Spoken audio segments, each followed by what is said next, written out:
Hydroquinone là một hoạt chất được ứng dụng rất nhiều trong các sản phẩm chăm sóc da ngày nay, và tác dụng của hydroquinone đó là tẩy trắng da và dùng để điều trị tăng sắc tố trong nhiều trường hợp khác nhau. Trong các thành phần làm sáng da hiện nay thì hydroquinone đem lại hiệu quả tương đối cao, và bên cạnh việc làm sáng da và làm mở các vết thâm nám rất là hiệu quả thì hydroquinone mang lại khả năng kháng viêm rất là ưu việt, và do đó cho nên thành phần này trong các sản phẩm làm đẹp vừa làm giảm thâm mụn rõ rệt, vừa có thể làm dịu các nốt mụn sưng viêm hoặc là nổi mẩn đỏ. Tuy nhiên thì vẫn còn nhiều câu hỏi về tác hại của hoạt chất này, và một trong số đó là tình trạng làm sạm da vì dùng hydroquinone. Vậy thì thực ra hydroquinone có tác dụng gì? Tại sao trị nám làm sáng da lại có trường hợp bị tăng sắc tố và gây thâm sạm hơn? Thì hãy cùng mình tìm hiểu thật kỹ qua video này nhé.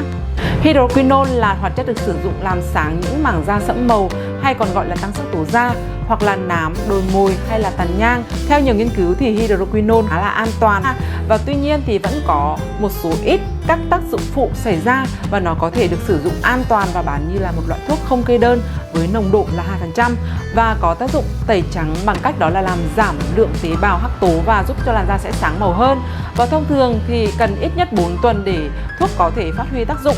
Tuy nhiên nếu như trong khoảng thời gian 3 tháng sử dụng và không thấy bất cứ một cải thiện rõ rệt nào thì chúng ta cần phải dừng sử dụng hydroquinone để có thể thay thế một loại thuốc khác.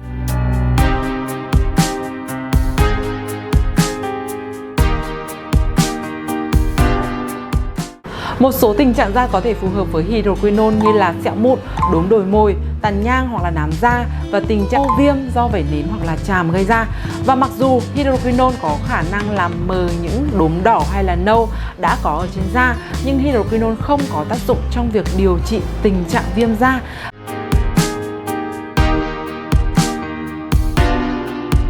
Mặc dù là thuốc này khá an toàn và được hấp thụ tốt trên da, tuy nhiên thì vẫn tồn tại những trường hợp như là làn da khô hay là làn da nhạy cảm. Và với những loại da như này thì khi sử dụng hydroquinone thì có thể sẽ làm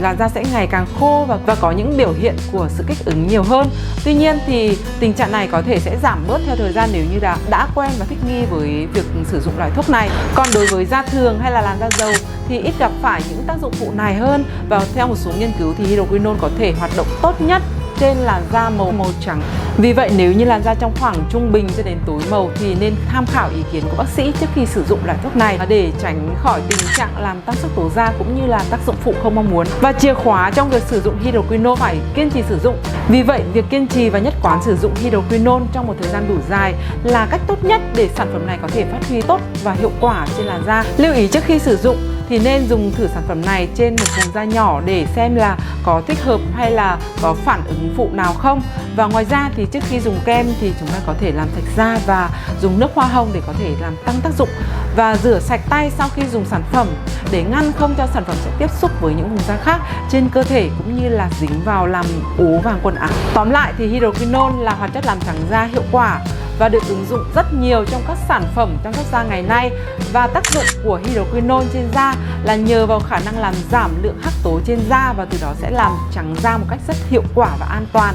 Và tại sao bị sạm da vì dùng hydroquinone? Thì thực tế tình trạng sạm da vì dùng hydroquinone có thể xảy ra vì hợp chất này thực sự không thể loại bỏ, mà nó chỉ có thể ức chế quá trình sản xuất hắc tố melanin trong da. Và khi tế bào hắc tố chết đi thì việc chúng tích tụ trên làn da là không tránh khỏi được. Tuy nhiên thì các tế bào sắc tố dĩ nhiên là sẽ chứa nhiều sắc tố hơn. Vì vậy cho nên việc tích tụ của chúng trên bề mặt da có thể làm tạm thời da sẽ trông sạm đen hơn và tối màu hơn, xỉn màu hơn. Tùy thuộc vào mức độ nghiêm trọng của các đốm sắc tố mà hiện tượng sạm da vì dùng hydroquinone có thể sẽ kéo dài trong một vài tuần. Mặc dù tình trạng sạm da vì dùng hydroquinone là hiện tượng bình thường và chỉ xuất hiện tạm thời, nhưng nếu như sử dụng các sản phẩm không đúng chất hydroquinone vẫn có thể khiến cho tình trạng sạm da và tăng sắc tố da sẽ nghiêm trọng hơn và kéo dài hơn.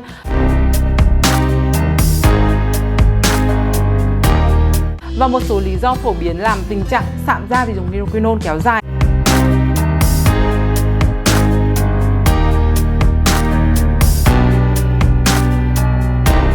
Hydroquinone hoạt động bằng cách làm giảm lượng hắc tố melanin, và điều này thì sẽ làm cho làn da sẽ trở nên nhạy cảm hơn với ánh nắng mặt trời. Vì vậy cho nên việc làn da không được bảo vệ cẩn thận với kem chống nắng có chỉ số SPF thích hợp thì sẽ dẫn đến việc dùng hydroquinone hoàn toàn có thể khiến cho làn da sẽ sạm đen. Và sử dụng hydroquinone với nồng độ cao mà không có sự giám sát của bác sĩ thì việc tình trạng kháng thuốc và hậu quả đó là tế bào hắc tố sản sinh ra quá để có thể đáp ứng với. Thông qua đó thì sạm da vì dùng hydroquinone sẽ xảy ra thay vì mục đích ban đầu đó là làm sáng da. Thời gian điều trị được xem là yếu tố quan trọng và hydroquinone hoạt động làm sáng da hiệu quả nhất khi được sử dụng theo chu kỳ và ít nhất là 4 cho đến 8 tuần mỗi chu kỳ để tế bào da có cơ hội được phục hồi và điều chỉnh và hạn chế tình trạng đó là đề kháng lại các đặc tính điều trị của thuốc. Hợp chất này thì hoạt động tốt nhất khi được bào chế với công thức tốt và cần kết hợp với các thành phần hỗ trợ điều trị sắc tố khác và thành phần làm dịu da, làm giảm kích ứng. Để gia tăng hiệu quả làm sáng da và hạn chế tối đa các vấn đề không mong muốn như là sạm da vì dùng hydroquinone thì người sử dụng có thể tham khảo các bước sử dụng hợp chất này. Bước 1 đó là thử phản ứng của da với hydroquinone trước khi sử dụng. Hydroquinone là hợp chất có tác dụng mạnh trên làn da, do đó cho nên người dùng cần phải thử phản ứng trên một vùng da nhỏ trước khi chúng ta điều trị với một lượng lớn trên da. Và bằng cách này thì chúng ta có thể dễ dàng tránh được các tác dụng phụ không mong muốn. Nếu cảm thấy bị ngứa hay là có bất kỳ biểu hiện kích ứng nào thì nên rửa sạch và ngừng sử dụng sản phẩm đó ngay lập tức. Và ở chiều ngược lại, nếu không thấy bất kỳ một triệu chứng kích ứng da nào thì chúng ta có thể yên tâm để sử dụng sản phẩm này trên làn da trong quy trình chăm sóc da hàng ngày của chúng ta. Bước 2 là dùng hydroquinone theo quy trình. Để đạt được hiệu quả tốt nhất thì có thể cân nhắc thực hiện một quy trình chăm sóc da chuẩn với hydroquinone vào ban đêm, như là